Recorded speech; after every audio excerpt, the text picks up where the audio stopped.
Welcome to my channel, The World of Science Fiction. Don't forget to like and subscribe to the channel.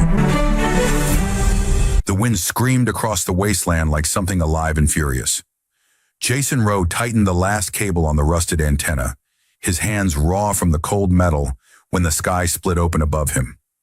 Lightning didn't fall.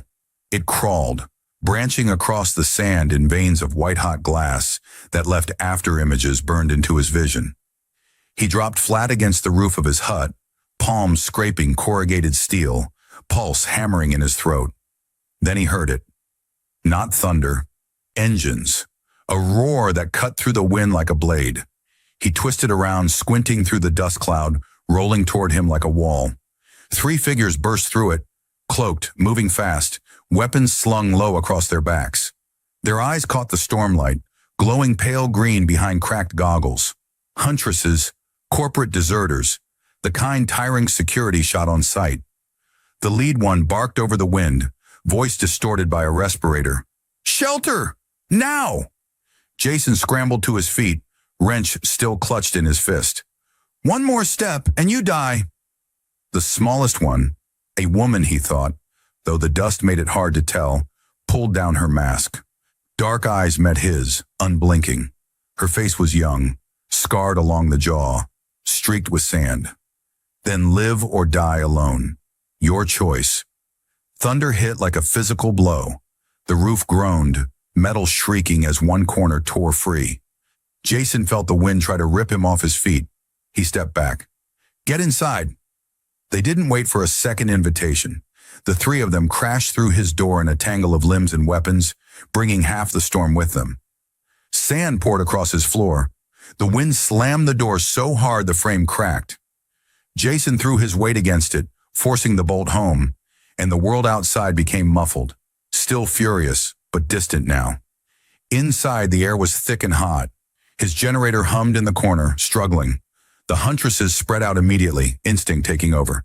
The leader, tall, broad-shouldered, with a plasma cutter strapped to her thigh, moved to the window, peering through the gaps in the shutters.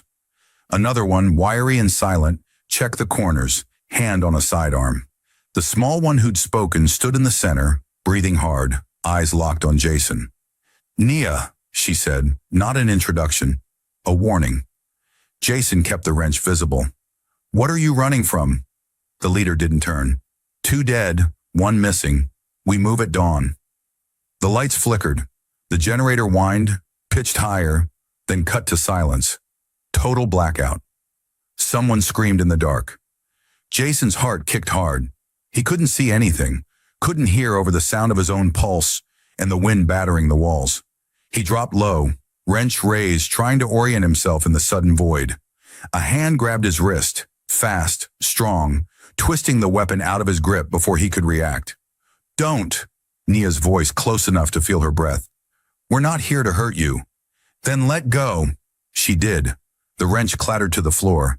Then she said it, quiet, but carrying weight that made the air itself feel heavier. "I saw him first. Mine." The storm froze mid-roar, as if even the wind obeyed her voice. Jason fumbled for the emergency lantern he kept under the console, fingers shaking. He found it, cranked the handle, and weak yellow light spilled across the room. The Huntresses were exactly where they'd been before. The leader at the window, the silent one by the door. Nia in the center, watching him with an expression he couldn't read. "Who screamed?" Jason asked.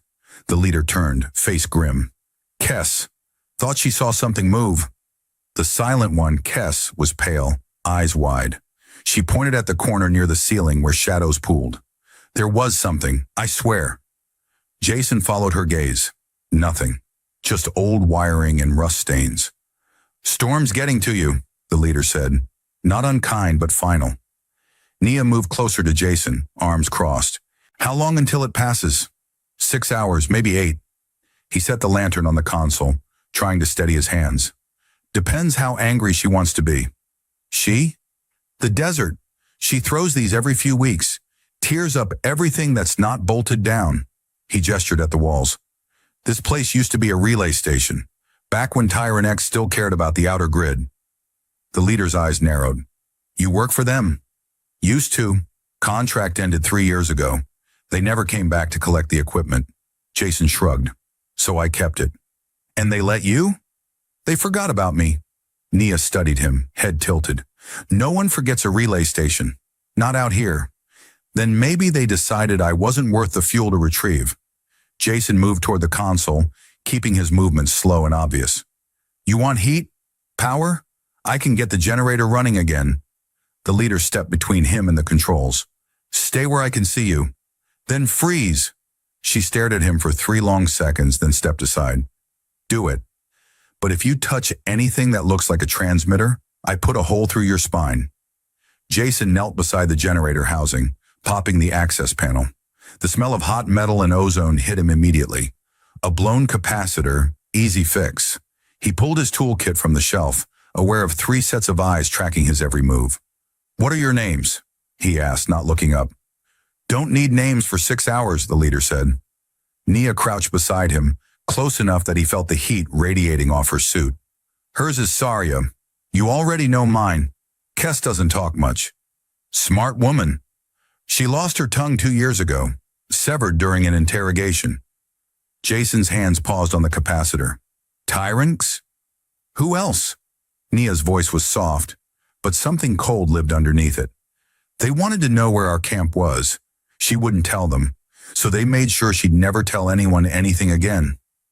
He looked at Kess. She was watching him, expression unreadable. Then she nodded once. Jason swallowed and returned to the repair. He pulled the fried capacitor free, replaced it with a spare from his kit, and reconnected the power leads. The generator coughed, sputtered, then caught with a deep rumble. Lights flickered on overhead, weak but steady. Saria relaxed slightly, hand leaving her weapon. Good. Jason stood, brushing dust off his knees. Now you're warm. Happy? We'll see. He moved back to the console to check the power distribution when he saw it. A red light blinking on the corner of the screen. Small, insistent, signal sent. His stomach dropped. Nia saw it too. Her whole body went rigid. What did you just do? Nothing. I didn't. He leaned closer, pulling up the system log. The timestamp showed 30 seconds ago, right when the generator came back online. I didn't send anything. I swear. The red light blinked again. Once. Twice. Saria was beside him in 2 strides, plasma cutter unholstered and humming in her hand. What did you do? The system must have an automatic distress beacon. I didn't know it was active. Deactivate it. I can't. Once it's sent, it's... He stopped. Outside, through the gaps in the shutters, something flickered in the distance. Blue. Rhythmic. Someone's answering. Nia moved to the window, pressed her face against the gap. When she pulled back, her expression had changed. Fear, raw and immediate. Her voice was barely a whisper. I thought you were harmless. How far? Saria demanded. 3 kilometers. Maybe less. Through the static on an abandoned comm unit in the corner came a fragment of transmission, cold and mechanical. Lock all exits. He's with them. 3 kilometers. Maybe less. Saria grabbed Jason by the front of his shirt, slamming him against the console. You called them here. I didn't mean to. You're corporate. You were always going to sell us out. She pressed the plasma cutter against his throat. The heat made his skin prickle. I should end this now. Nia's hand caught Saria's wrist. Wait. For what? For them to arrive? Look at him. Nia's voice was steady. He's terrified. He didn't know. Saria didn't move. Doesn't matter. It matters if we want to survive the next hour. They stared at each other, something unspoken passing between them. Finally, Saria lowered the weapon, shoving Jason away. He stumbled, caught himself against the wall. You're still a hostage, Saria said. You try to run, I kill you. You make a sound when they get here, I kill you. You so much as breathe wrong. I get it. Kess moved to the door, checking the locks. She signed something quick with her hands. Nia translated. She says we have maybe 20 minutes before they breach scanning range. After that, they'll know we're here. Then we leave, Saria said. Into the storm? Nia shook her head. We won't make it 50 meters. We won't make it at all if we stay. Jason found his voice. There's a crawl space under the floor. Leads to an old maintenance tunnel. It floods during storms, but if you can hold your breath, where does it go? Half a kilometer east. Comes up in a dead relay tower. They won't check it. Sarya looked at Nia. You believe him? Do we have a choice? The blue strobe pulsed again. Closer now. Jason could almost hear the engines beneath the wind. Show us, Sarya said. Jason pulled up the floor panel near the back wall, revealing a narrow shaft dropping into darkness. Water gleamed at the bottom, reflecting their faces in fragments. It's a straight shot, but you have to go underwater for about 10 meters. Current's strong. Nia peered down. And you're telling us this why? You could let us drown. Because if Tyrant X finds you here, they find me. And they'll want to know why I sheltered deserters. He met her eyes. I fix what's broken. I don't break things further. Sarya made a sound that might have been a laugh. You're either very brave or very stupid. I'm a mechanic. I'm practical. Kes signed something. Nia's expression softened. She says she trusts you. Don't know why. Then let's not waste it. Jason grabbed a waterproof emergency kit from the shelf, stuffed it into Nia's hands. Medical supplies. Flares.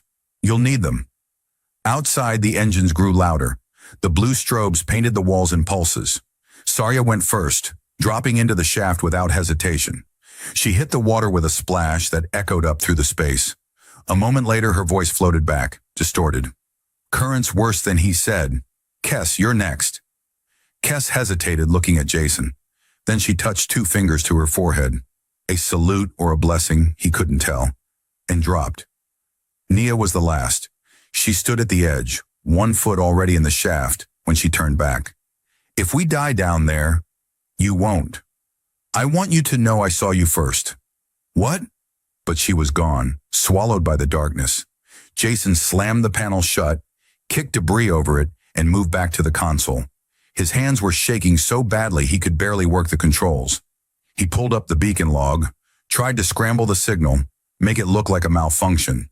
The blue strobes were right outside now, close enough that he could see individual beams cutting through the dust. The door exploded inward. Not opened. Exploded. The bolt tore free in a shower of sparks and the door hit the opposite wall hard enough to crack. 3 figures in tactical armor poured through, rifles up, helmet lights blinding. Dust hissed through the bullet holes, a dry whisper against his ears. Jason raised his hands. Don't shoot. I'm unarmed. The lead soldier, visor reflecting Jason's terrified face back at him, swept the room with his rifle. Where are they? Who? The rifle barrel pressed against Jason's forehead. Hostile signals. 3 targets. This location. Where? I don't know what you're talking about. The soldier glanced at his wrist display. Thermal signatures. Recent. 4 bodies. He looked at Jason. 3 are cooling fast. Moving. Jason's mind raced. The tunnel. They were tracking body heat through the ground. I was alone, he said. Storm knocked out my generator. The heat spike was the restart. The soldier studied him for a long moment. Then he lowered his rifle and spoke into his comm. Control, this is TAC 2. Primary location is dry. Targets are mobile, heading grid east. Request permission to pursue. Static, then a woman's voice. Negative. Storm's too hot. Set up observation. They'll surface eventually. Understood. The soldier looked at Jason. You're coming with us. What? Why? Corporate property, corporate custody. You're a witness. He grabbed Jason's arm. And if you're lying, you're a collaborator. They dragged him outside into the screaming wind. The sand tore at his face, his eyes, his throat. He couldn't see more than a few meters. Dark shapes, vehicles, soldiers, equipment, materialized and vanished in the dust. They shoved him into the back of an armored transport, hands zip-tied behind his back, and slammed the door. The cabin stank of solvent and old sweat. The engine's vibration climbed into his teeth. Through the narrow window, he watched his hut recede into the storm. Then the transport lurched forward and the wasteland swallowed everything. Hours passed in darkness and engine noise and pain. Jason's wrist burned where the plastic ties cut into skin. Every bump in the terrain sent him sliding across the metal floor. No one spoke to him. No one even looked at him. When the transport finally stopped, they hauled him out into cold air and artificial light. Some kind of forward base, prefab structures, generators humming, soldiers moving with purpose. They threw him into a storage container, converted into a cell, cut his restraints and locked the door. Jason collapsed against the wall, gasping. His whole body ached. Through the gaps in the container walls, he could hear voices. 3 targets confirmed. Huntress patterns. Likely deserters from the broken hand cell. Do we have IDs? Not yet, but they went into the old maintenance tunnel. It's flooded. They'll have to surface at the eastern relay. How long? Storm should clear in 4 hours. We'll have eyes on the exit by then. Good. Captain wants them alive if possible. Dead if necessary. Jason pressed his face against the gap, trying to see. Soldiers moved past, weapons ready. Somewhere in the distance, he heard the rhythmic pulse of a scanner sweeping the terrain. They were going to find Naya and the others the moment they surfaced. He had to warn them. But how? His comm unit. They'd taken his tools, his belt, but not the small emergency transmitter he kept sewn into the lining of his jacket. It had maybe a kilometer range, line of sight only. But if he could get a signal out... Footsteps approached. Jason jerked back from the wall, trying to look defeated. The door opened. A woman stepped inside. Tall, silver hair pulled back, captain's insignia on her collar. She studied him with the kind of cold assessment usually reserved for broken equipment. Jason Rowe, she said. Not a question. Yes. Former Tyrant X communications technician. Contract ended 37 months ago. Current status, abandoned asset. I prefer forgotten. Her mouth twitched, almost a smile. You sheltered 3 hostile combatants tonight. Why? The storm. Don't. She crouched in front of him, eye level. You're not stupid. You knew what they were the moment you saw them. So why let them in? Jason met her gaze. Because leaving someone to die in a storm is murder. And harboring deserters is treason. I didn't know they were deserters. You suspected. He said nothing. The captain stood. Here's what's going to happen. You're going to help us locate those 3 women. You're going to tell us everything they said, everything they touched, every detail you remember. And in exchange, I'll pretend you were an unwilling victim of circumstance. And if I don't, then you're a collaborator. And collaborators don't leave forward bases. Not alive. She waited. Jason felt the weight of the choice pressing down on his chest, crushing the air from his lungs. They didn't tell me anything, he said finally. They forced their way in, threatened to kill me if I didn't cooperate. When the beacon activated, they panicked and ran. Into the tunnel. I don't know, I didn't see. They knocked me down and... He gestured vaguely. Everything happened fast. The captain's expression didn't change. You're lying. I'm not. You're a terrible liar. She turned toward the door. We'll find them regardless. And when we do, we'll see how much they're willing to say to protect you. The door slammed shut. Lock engaged. Footsteps faded. Jason waited 30 seconds, then pulled the transmitter from his jacket lining. It was barely larger than his thumb, casing cracked, battery indicator showing red. Maybe 1 transmission. Maybe. He pressed it against the metal wall, using the container itself as an antenna amplifier, and keyed the emergency frequency. Naya, if you can hear this, don't surface at the eastern relay. They're waiting. Find another way out. I'm sorry. The door exploded open. 2 soldiers grabbed him, slamming him face first into the floor. One of them ripped the transmitter from his hand, crushed it under a boot heel. Idiot, the soldier muttered. They dragged Jason outside, threw him to his knees in the center of the compound. The captain stood in front of him, expression unchanged. I gave you a chance, she said.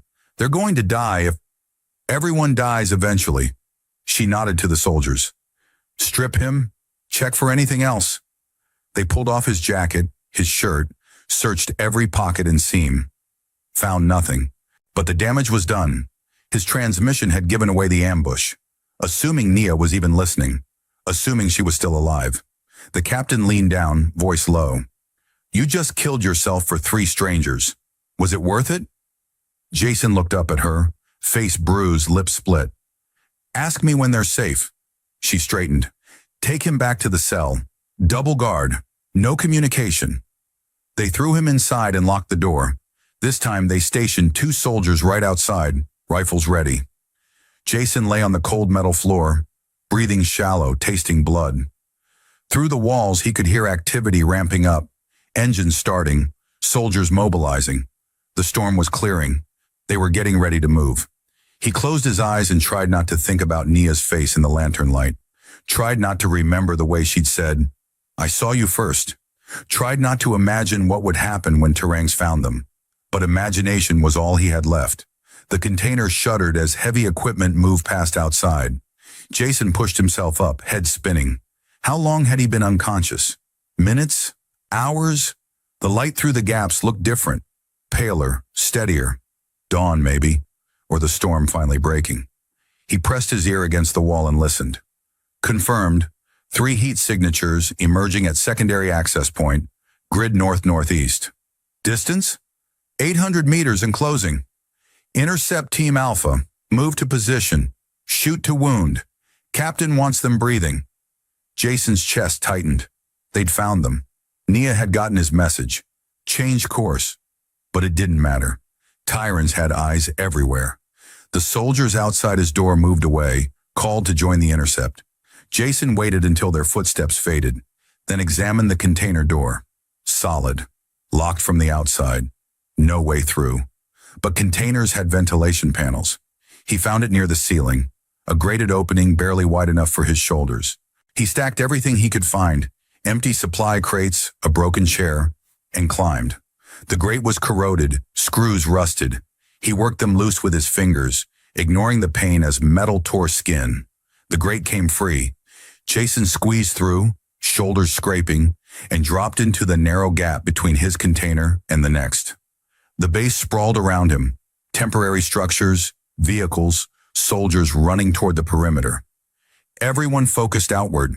He ran the opposite direction, past generators, past supply dumps, past a communications hub with its door hanging open, abandoned in the rush. Jason ducked inside, scanning the equipment. Most of it was military grade, locked down, useless. But there, a portable scanner unit, left active, showing a tactical overlay of the surrounding terrain. 3 red dots moving north. That was Nia's group. A dozen blue dots converging on their position. And 1 green dot, Jason's own tracking chip, standard Tyrant X employee implant, blinking inside the base. He grabbed the scanner and ran. The perimeter fence was 10 meters of chain link topped with razor wire. No time for subtlety. Jason found a supply truck idling near the gate, driver gone, and climbed into the cab. The keys were still in the ignition. He'd never driven anything bigger than a maintenance cart. He turned the key. The engine roared. He slammed his foot down on what he hoped was the accelerator, and the truck lurched forward like a wounded animal. The gate was closed. He aimed for it and kept his foot down. The impact threw him against the steering wheel, ribs screaming. The gate tore free in a screech of metal, and suddenly he was outside the base, bouncing across open wasteland. Scanner clutched in one hand, other hand fighting the wheel. He tasted metal in his mouth, fear or blood, he couldn't tell. Shouts behind him, gunfire. Bullets sparked off the truck's armored sides. He didn't look back. The scanner showed Nia's group 400 meters ahead. The blue dots were almost on top of them. Jason pushed the truck harder, engine whining, suspension threatening to tear itself apart on the rocky terrain. 200 meters. Heat rippled off the flats. His vision wavered as if the world were breathing too fast. He could see them now. 3 figures running across a shallow ridge, exhaustion obvious in every movement. And behind them, Tyrant soldiers in formation, weapons raised. 100 meters. A soldier took aim. Jason saw the rifle steady, saw the finger tighten on the trigger. He yanked the wheel hard left, sending the truck into a skid directly into the soldier's line of fire. Bullets hammered the windshield, safety glass spiderwebbing. Jason ducked low, keeping his foot down. The truck hit something. A rock, a dip, a soldier, he couldn't tell, and went airborne for half a second before crashing down in an explosion of dust and metal. The impact knocked the air from Jason's lungs. The truck rolled once, twice, world spinning, until it finally stopped upside down. Jason hung in the seat, held by the restraints, head ringing. Blood dripped from somewhere on his face. He fumbled with the belt release, fell to the roof, now floor, and crawled through the shattered windshield. Outside, chaos. The truck had carved a line through the soldiers' formation, scattering them. Nia and the others were using the confusion to run, but more blue dots appeared on the scanner, still clutched in Jason's hand, reinforcements from the base. A hand grabbed his collar, hauling him up. Sarya. Her face was a mask of blood and fury. "You stupid, reckless!" She shook him. "What were you thinking?" "Saving you. You just painted a target on all of us." Nia appeared beside them, breathing hard. "Argue later. Run now." They ran. Kess took point, signing frantically. Behind them, soldiers regrouped, shouting orders. Gunfire chased them across the ridge. Jason's legs burned. His lungs burned. Everything burned. "There!" Nia pointed at a cluster of rock formations ahead. "Natural cover." They threw themselves into the gap between two massive boulders as bullets sparked off stone around them. The space was narrow, barely wide enough for 4 people, but it blocked line of sight from 3 directions. Sarya checked her weapon, some kind of energy rifle, half-charged. "We've got maybe 2 minutes before they flank us. Then we make those 2 minutes count." Nia turned to Jason. "How did you know where we were?" He held up the scanner. "Stole it." "And the truck?" "Also stole it." Something like respect flickered across her face. "You're full of surprises. I'm full of terrible decisions." Kess signed. Nia's expression went grim. "She's right. We can't fight them all. We need a miracle." Jason studied the scanner. The blue dots were spreading out, surrounding their position. Standard containment pattern. In 3 minutes, there would be no way out. But there was something else on the scanner. A faint signature directly below them. Thermal reading, unstable. Like, "There's a lava tube underneath us," he said. Sarya looked at him. "A what?" "Old volcanic formation. The ground here is riddled with them. That's why Tyrant X never built permanent structures. Too unstable. Can we get into it? If we can find a crack wide enough, and if it doesn't collapse while we're inside, and if—" "I didn't ask for a list of ways we die." Sarya scanned the ground. "I asked if we can use it." They searched frantically, running hands over rock, looking for any opening. Kess found it, a split in the stone, barely wide enough to fit through sideways. Darkness below, the smell of sulfur and old heat. Nia peered down. "How far does it drop?" "Only one way to find out." Jason sat on the edge, legs dangling into nothing. "Wait." Nia grabbed his arm. "You're not going first. Someone has to. And if it's a dead end, if you fall and die, then we're trapped up here with no plan." He met her eyes. "Do you have a better idea?" She didn't. None of them did. "Then trust me." Jason pulled free of her grip and dropped. The fall was shorter than expected, maybe 3 meters. He hit the ground hard, ankle twisting, pain shooting up his leg. But he was alive.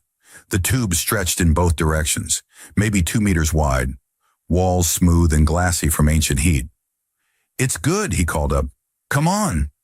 Sarya came next, landing with practiced ease. Then Kess. Nia was last, and Jason caught her as she dropped, steadying her.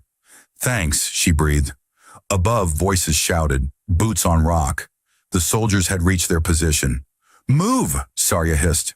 They ran through the lava tube, feet pounding on stone that felt too thin, too fragile. The tube branched, twisted, dropped lower.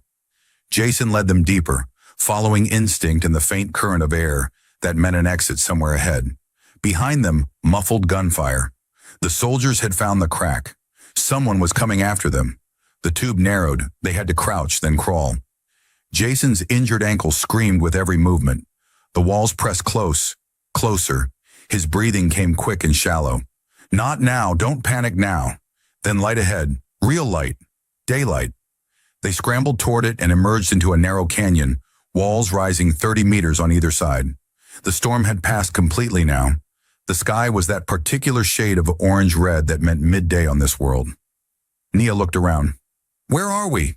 Jason consulted the scanner, somehow still working despite everything. 5 kilometers north of the base. Canyon system. Runs for about... He stopped. "Oh no." "What?" He showed her the screen. Blue dots. Dozens of them. Pouring into the canyon from both ends. They're boxing us in, Sarya said. Kes signed urgently. Nia nodded. She's right. They want us alive. That's why they haven't called an airstrike. Then we use that. Sarya checked her rifle charge. Make them think they can take us. Draw them close. And then what? Then we make them regret it. They found a defensible position, a cluster of fallen rocks near the canyon wall, offering cover and high ground. Not much, but better than nothing. Sarya and Kes took flanking positions. Nia stayed with Jason, checking his ankle. It's not broken, she said, wrapping it tight with strips torn from her sleeve. But you're not running on it anymore. Doesn't matter. Nowhere left to run. She looked at him, and something in her expression made his chest ache. Why did you come after us? You could have stayed in that cell, waited it out. They would have let you go eventually. Would they? Probably not. She almost smiled. But at least you'd be alive. I told you, I fixed what's broken. He touched her hand. And I broke this. I sent that signal. I brought them down on you, so I'm going to fix it. Jason! Footsteps echoed through the canyon. The soldiers were close. Sarya raised her rifle. Here they come. They emerged from both ends of the canyon, 2 squads, 20 soldiers total, moving in coordinated formation. Professional, efficient. They stopped 50 meters away, weapons trained but not firing.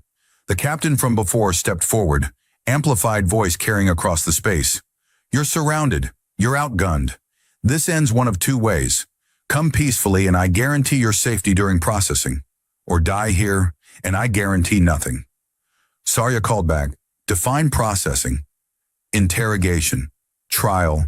Sentencing. Standard military justice. We both know Tyrannex doesn't do trials. Then you have nothing to lose by surrendering. Nia stood, hands visible but not raised. Jason tried to pull her back down, but she shook him off. We're not interested in your justice, but I'll make you a deal. The captain waited.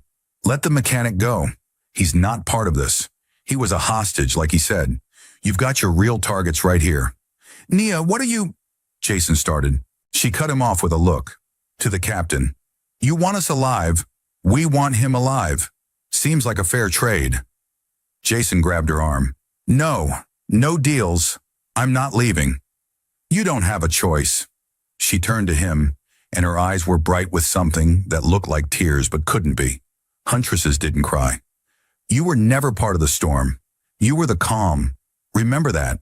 She kissed him, quick, desperate, then pushed him away. Sarya, get him out of here. Sarya grabbed Jason from behind, arm around his throat, not choking but controlling. He struggled, but she was stronger, trained.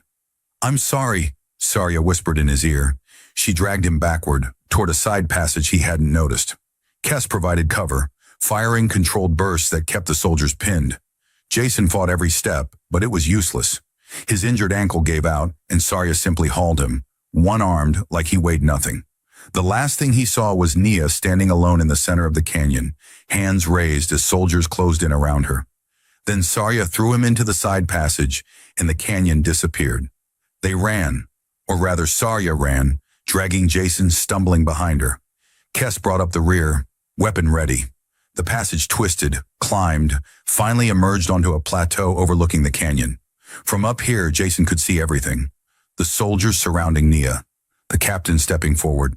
The way Nia didn't resist as they bound her wrists, forced her to her knees. He tried to shout, but Sarya's hand covered his mouth. Don't! They'll hear you, and she'll have done this for nothing. Jason bit down on the rage and grief and guilt that filled his throat. Sarya held him until he stopped struggling, then slowly removed her hand. Why would she do this? He asked, voice cracking. Because she claimed you. What? Sarya's expression was complicated. In the storm, when we first came in. She said she saw you first. That's Huntress code. It means she answers for you. She's responsible for your life. That's insane. That's honor. Sarya turned away. Come on. We have to keep moving before they realize we're gone. I'm not leaving her. You don't have a choice. I'll go back. I'll tell them I escaped. That you couldn't hold me. They'll believe. They'll shoot you on sight. Sarya grabbed his shoulders, forced him to look at her. Nia gave you a gift. The most precious thing a huntress can give. Don't waste it. Kess touched Jason's arm, her expression gentle. She signed something slow, deliberate. Sarya translated, voice softer now. She says Nia knew what she was doing. She made her choice. Honor it by surviving. Jason looked back at the canyon. The soldiers were moving out. Nia in the center of their formation. Alive. Still breathing. But captive. He watched until they disappeared into the distance. Until there was nothing left but dust and heat shimmer, and the terrible ache in his chest that felt like something vital had been torn out. "Where do we go?" he asked finally. "East. There's a resistance cell 3 days from here. If we move fast, if we're careful," Sarya paused, "we might make it. And Nia, we'll find a way to get her back. I promise you that." But her voice carried no conviction. They both knew the truth. Once Tyrants took you, you didn't come back. Not in any way that mattered. They moved across the plateau as the sun climbed higher. 3 figures against an endless expanse of red rock and shattered dreams.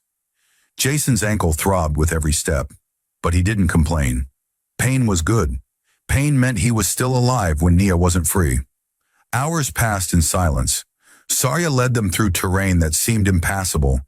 Narrow ledges, crumbling slopes, gaps between rocks that required faith more than skill to cross.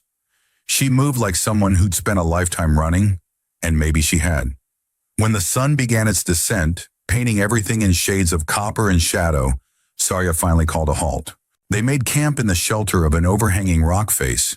No fire, no light, just 3 bodies huddled against the cooling air. Kess distributed their remaining supplies, water, protein bars that tasted like cardboard, and regret. Jason forced himself to eat, though his stomach wanted to reject everything. "Tell me about the resistance," he said. Sarya chewed slowly before answering.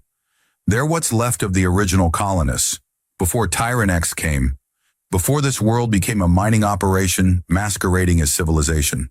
"How many?" "Hard to say. Cells operate independently. Maybe a few hundred scattered across the wasteland. Maybe more. We don't exactly take roll call." "And they can help get Nia back?"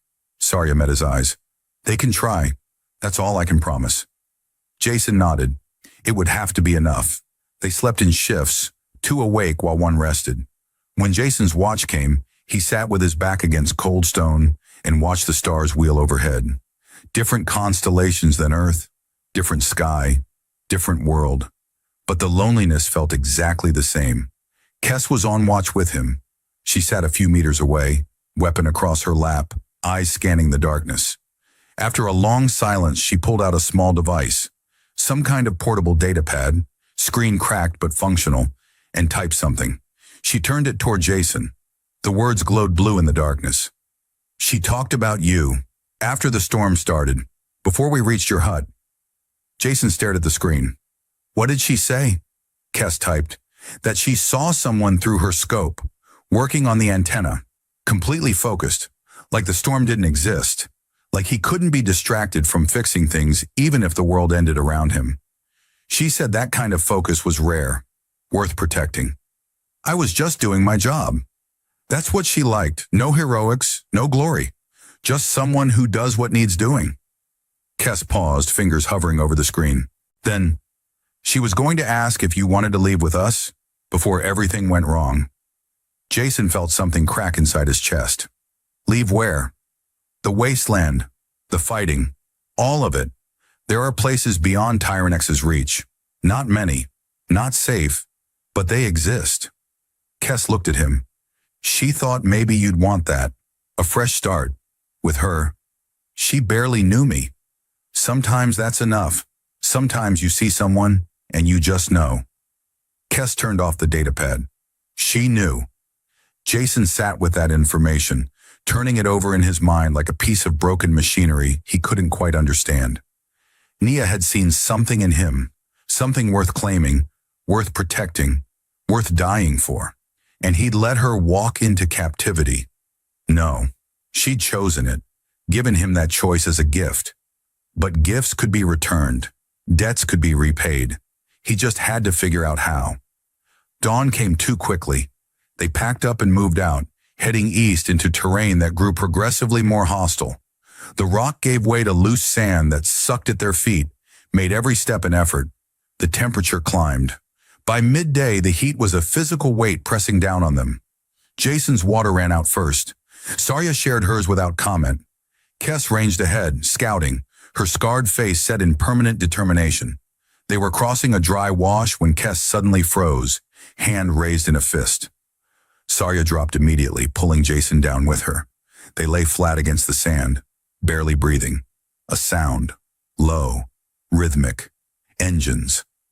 Jason lifted his head enough to see. A Tyrings patrol. 2 vehicles moving slow, kicking up dust. Searching. They're sweeping the area, Sarya whispered, looking for us. How did they know which direction we went? They didn't. They're covering everything within 100 clicks. Standard procedure after a breach. She watched the vehicles pass. We need to move faster. Get to the resistance before the net closes. They waited until the patrol was gone, then ran. No more careful progress. No more stealth. Just speed and desperation, and the knowledge that Tyrant X was hunting them with every resource at their disposal. By evening, Jason's legs felt like they'd been replaced with broken metal. His ankle had swollen to twice its normal size. Every step sent lightning up his spine. But he didn't stop. Couldn't stop. Stopping meant capture. Capture meant never seeing Nia again. They crested a ridge as the sun touched the horizon and saw it. A settlement. Small. Maybe 20 structures scattered across a valley. Smoke rising from cooking fires. People moving between buildings. The resistance. Finally, Sarya breathed. They made their way down the ridge as darkness fell. Sentries challenged them before they reached the valley floor. Armed figures emerging from the shadows. Weapons trained and ready. Sarya, one of them said, lowering her rifle. We thought you were dead. Not yet. Sarya gestured at Jason. We've got a complication. The sentry studied Jason with undisguised suspicion. He's corporate. He was. Now he's with us. That's not how it works. He saved our lives. Twice. That's exactly how it works. Sarya's voice went hard. Take us to Mara. She'll want to hear about the ambush. The sentry hesitated, then nodded.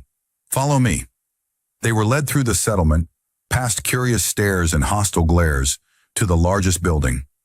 Inside, oil lamps cast flickering light over a planning table covered in maps and intelligence reports.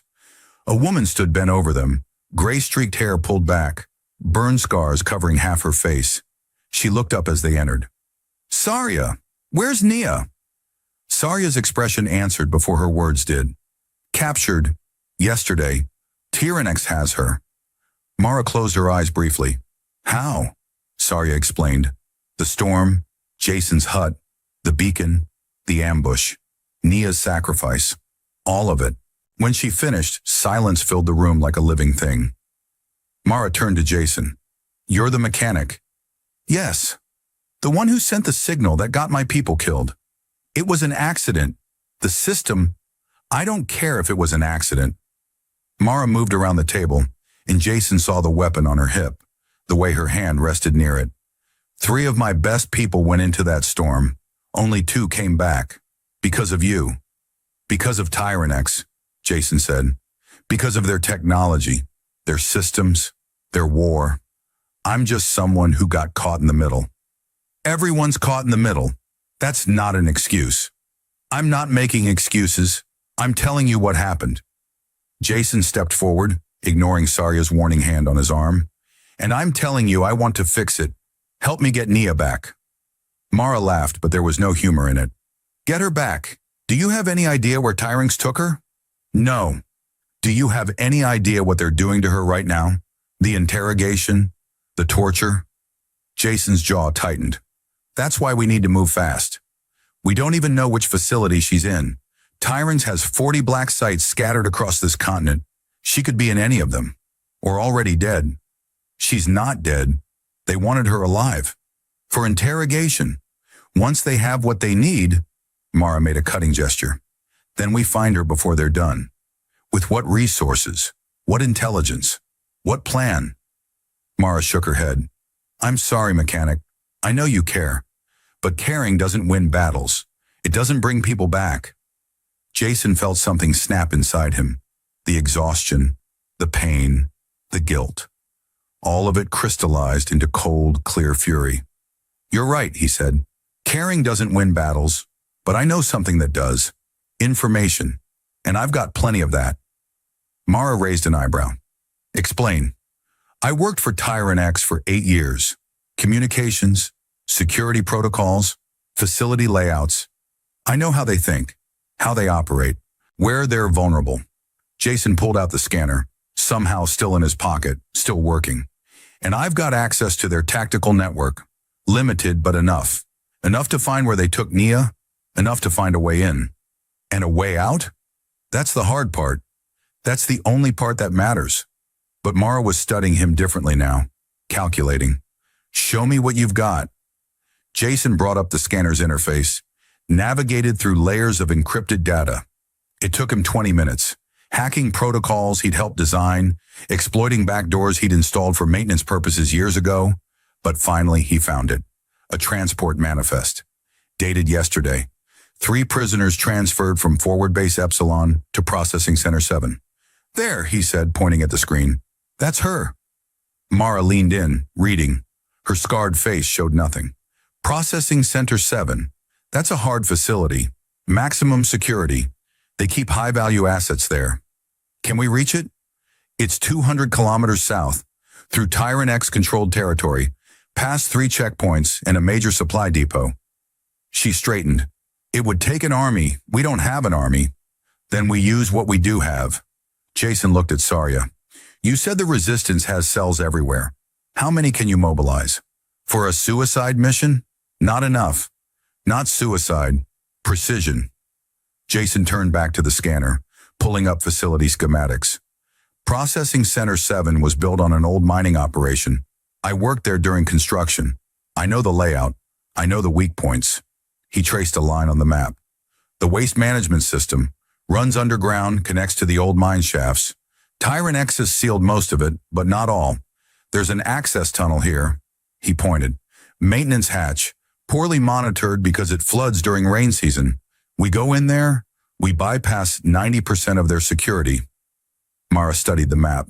"And the other 10%? "That's where it gets interesting." Jason pulled up another layer. Power distribution. The facility runs on a centralized reactor. Take that offline, and their systems fail. Cameras, locks, climate control, everything.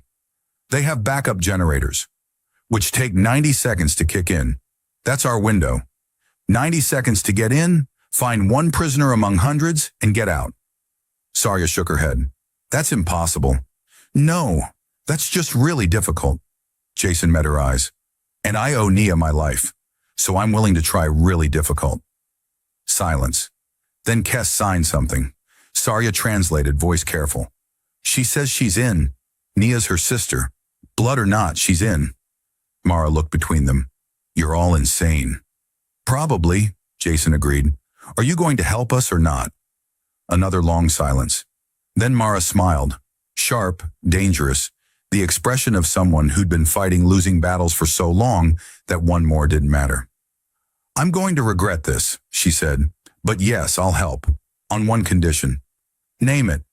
"You get Naya out, you get anyone else you can reach out to. We've lost too many people to those facilities. This isn't just a rescue. It's a statement." Her eyes glinted in the lamplight. "We're going to make Tyrant X bleed." They planned through the night. Mara called in favors from other cells, assembled a team of 20 fighters, everyone they could spare without leaving the settlement defenseless. They gathered weapons, equipment, intelligence. Jason worked with their tech specialists, hacking deeper into Tyrant X's network, building a complete picture of the facility's security. The more he saw, the worse it looked. Processing Center 7 wasn't just a prison, it was a laboratory, a place where Tyrant X conducted experiments on prisoners, testing everything from interrogation drugs to behavioral modification techniques. If Nia was in there, she wasn't just being held, she was being broken. Jason pushed the thought away and kept working. Emotions were a liability. Focus was survival. He'd learned that maintaining equipment in the wasteland, he'd apply it to this. By dawn, they had a plan. Risky, complicated, About a dozen points where everything could go catastrophically wrong. But it was a plan. They loaded into vehicles, old transports, patched and repainted, nothing that would draw attention, and rolled out as the sun rose. 22 people. One goal. No guarantee any of them would come back. Jason sat in the back of the lead transport, checking his equipment for the 20th time. Sarya sat across from him, cleaning her rifle with methodical precision. "You know this is suicide," she said without looking up. "So you've mentioned. Just want to make sure you understand. We go in there, we're probably not coming out. Then we make it count." She looked at him finally. "Nia was right about you. You're either very brave or very stupid. You said that before. Which do you think it is?" "Both." She smiled grimly. "That's what makes you dangerous." They drove through the day, taking routes that avoided major Tyrant-X presence, stopping only when necessary. Jason watched the wasteland roll past through the window. Endless red sand, broken rock, the occasional skeleton of pre-war technology rusting in the sun. This world had been beautiful once, supposedly, before the mining, before the war, before people like him came and took everything that mattered. By evening, they reached a ridge overlooking Processing Center 7. The facility sprawled across 5 square kilometers. Concrete bunkers, guard towers, high walls topped with automated weapons. Floodlights illuminated everything, turning night into artificial day. Patrols moved in precise patterns. Drones circled overhead. "It looks worse than the schematics suggested," Mara muttered. "It always does," Jason said, "but the fundamentals are the same. We hit the waste system access here." He pointed at a spot on the eastern perimeter. "Team 2 causes a distraction at the main gate, draws their attention. We go in during the confusion." "And the reactor? I'll handle it. Give me 5 minutes inside, I can shut down their entire grid." "And if you can't?" Jason didn't answer. Because if he couldn't, they were all dead. Simple as that. They waited for full dark, then moved into position. Jason went with the primary assault team. Him, Sarya, Kess, and 5 others. The distraction team circled around to the north. Everyone knew their role. Everyone knew the stakes. Jason's heart hammered against his ribs as they approached the access tunnel. It was exactly where the schematics said it would be. A rusted hatch half buried in sand, marked with faded warning symbols. He worked the lock with tools Mara's people had provided, hands steady despite everything. The hatch opened with a groan that seemed impossibly loud. Below, darkness and the smell of chemicals and decay. Sarya dropped in first, weapon ready. Jason followed, feet hitting the metal walkway with a dull clang. The others came after, and then they were all inside, hatch sealed above them. The tunnel stretched ahead, lit by emergency strips that cast everything in sickly green. Water dripped from pipes overhead. Something skittered in the shadows. Rats, probably, or whatever passed for rats on this world. They moved in single file, weapons raised. Every sound felt amplified. Every shadow threatened ambush. But the tunnel was empty. Tyrants had grown complacent, lazy. They'd assumed no one would be crazy enough to try this. They'd assumed wrong. The tunnel opened into a junction chamber, 6 pipes converging, a maintenance access ladder leading up. Jason checked the scanner. The reactor room was 3 levels above them. "This is where we split," he whispered. "Sarya, take your team to the detention block. I'll handle the reactor. We meet back here in exactly 15 minutes. And if you're not back, then get out without me." Sarya grabbed his arm. "Jason, I know, be careful. Don't die. All of that." He managed a smile. "See you in 15. He climbed before she could argue, ascending through darkness and rust and pipes that hummed with power. The ladder seemed endless. His arms burned. His ankle screamed. But he climbed. The access hatch at the top opened into a maintenance corridor. Brighter here. Jason could hear voices, footsteps, the general noise of a facility at night. Reduced staff, but not empty. Never empty. He moved quickly, following the route he'd memorized.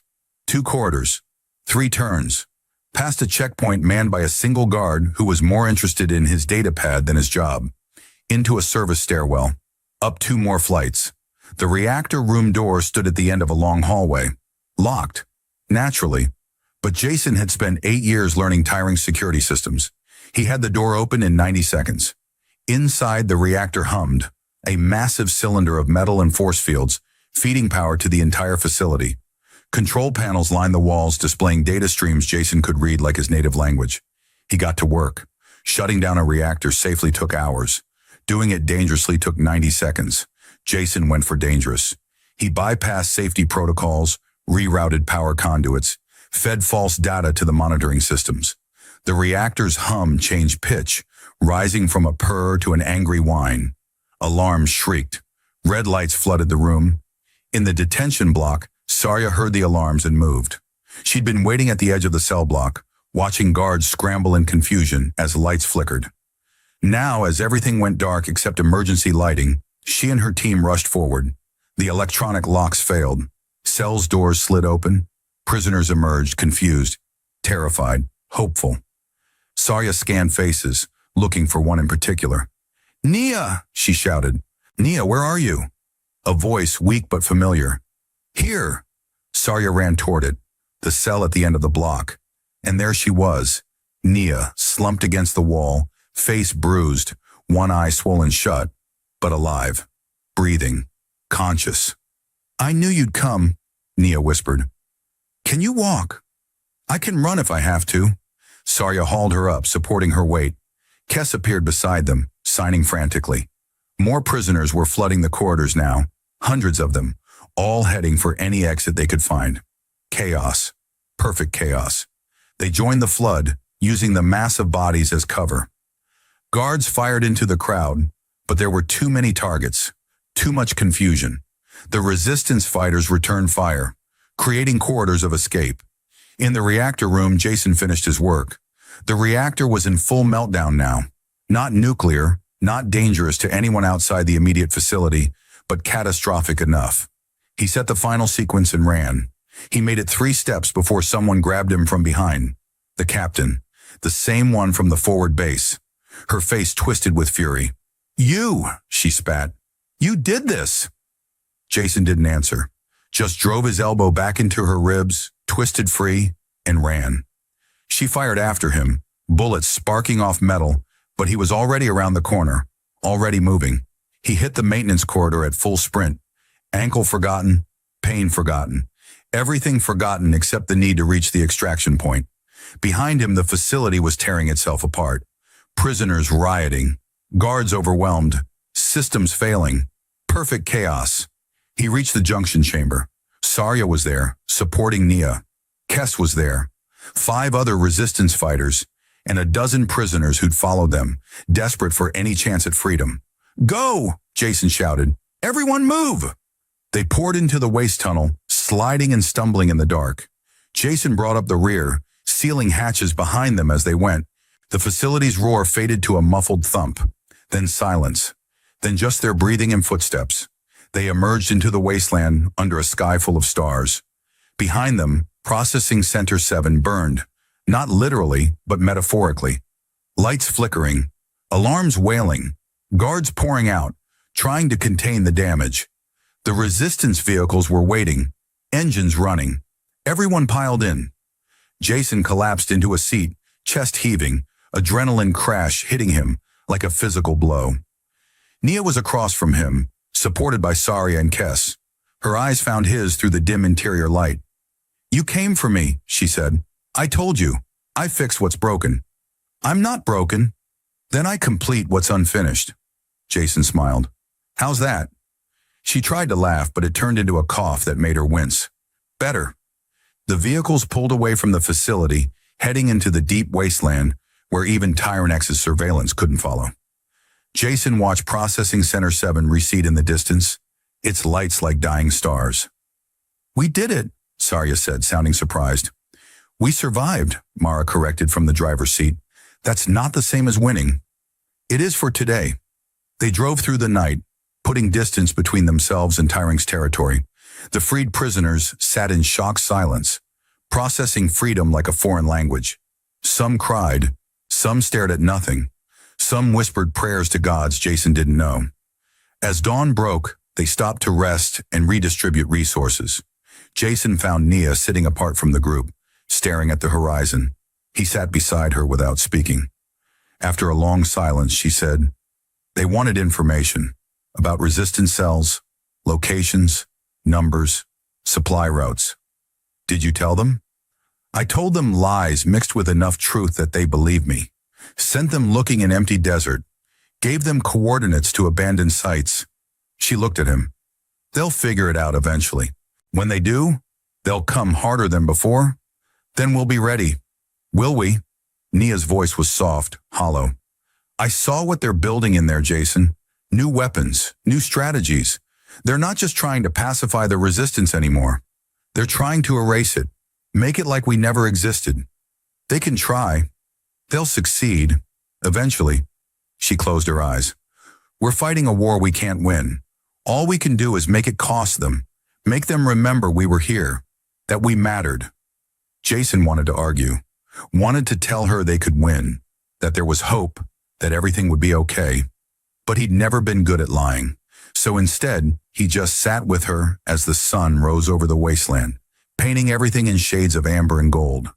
When they reached the resistance settlement that evening, the welcome was subdued. Too many people hadn't come back. Empty spaces at the fire. Absent faces. The freed prisoners were a victory, yes. 40 lives saved. But the cost had been high. 5 resistance fighters dead. 3 more wounded badly enough that they might not recover. Mara gathered everyone that night in the central building. She stood before them, scarred face lit by firelight, and her voice carried across the silence. Today we struck a blow against Tyrannex. We freed our people. We showed them that we're not broken, that we can still fight. She paused. But we also lost. We always lose. Because they have everything. Resources, weapons, numbers. And we have nothing but our refusal to surrender. She looked at Jason. But sometimes nothing is enough. Sometimes one person who refuses to stop, who refuses to accept that things are broken beyond repair. Sometimes that's enough to change everything. Jason felt everyone's eyes on him. He wanted to disappear. He was just a mechanic. He fixed things. That's all he knew how to do. But maybe in a world this broken, that was exactly what was needed. The meeting dispersed. People drifted away to their duties or their grief. Jason found Nia in the medical tent, getting her injuries properly treated. He waited outside until the medic finished, then followed her as she limped toward the edge of the settlement. You're going to hurt yourself more walking like that, he said. Pain reminds me I'm alive. So does breathing. Breathing hurts less. She smiled faintly. You sound like a mechanic. I am a mechanic. They reached the perimeter. Nothing but open wasteland, stretching forever. Nia sat on a rock outcropping, and Jason joined her. Above them, the alien stars wheeled in their eternal dance. Thank you, Nia said finally, for coming after me. You gave me a choice. I'm just returning it. That's not how it works. When a huntress claims someone, the debt only goes one way. Then we're changing the rules. Jason pulled something from his pocket, his mechanic's wrist bracelet, the one she'd worn briefly before. You dropped this. During the storm. She stared at it. It broke. I fixed it. That's what I do, remember? Nia took the bracelet, turning it over in her hands. The metal gleamed dully in the starlight. If I wear this again, then you're acknowledging that we're even, that neither of us owes the other anything, that we're just 2 people who decided not to let each other die. He met her eyes. Is that acceptable? She slipped the bracelet onto her wrist. It'll do. They sat together in comfortable silence as the night deepened. Somewhere in the distance, a storm was building. Jason could see the lightning on the horizon, feel the change in air pressure. But it was far away. Hours yet before it reached them. What now? Nia asked. Now we sleep, rest, heal. I mean after. What do we do after? Jason thought about the wasteland, about Tyrannex, about all the broken things scattered across this world that would never be fixed, about all the people who needed someone to fight for them. We keep going, he said. We fix what we can. We fight when we have to. We survive. That's not much of a plan. It's the only one I've got. Nia leaned against him, head on his shoulder. Her voice was barely a whisper. Then I guess it'll have to be enough. The storm moved closer. The wind picked up, carrying sand and the promise of rain. But Jason didn't move. Neither did Nia. They sat together at the edge of the wasteland, 2 people who'd found each other in the chaos and watched the lightning crawl across the sky. Behind them, the settlement settled into uneasy rest. Around them, the desert breathed. Above them, stars burned with ancient light. And somewhere in the darkness, in the spaces between the storm and the silence, the future waited, uncertain, dangerous, but alive with possibility. Jason closed his eyes and felt the wind on his face. The storm was coming. It would always be coming. But for now, for this moment, there was calm. The wind shifted. For a heartbeat, it sounded like her breath. And that was enough.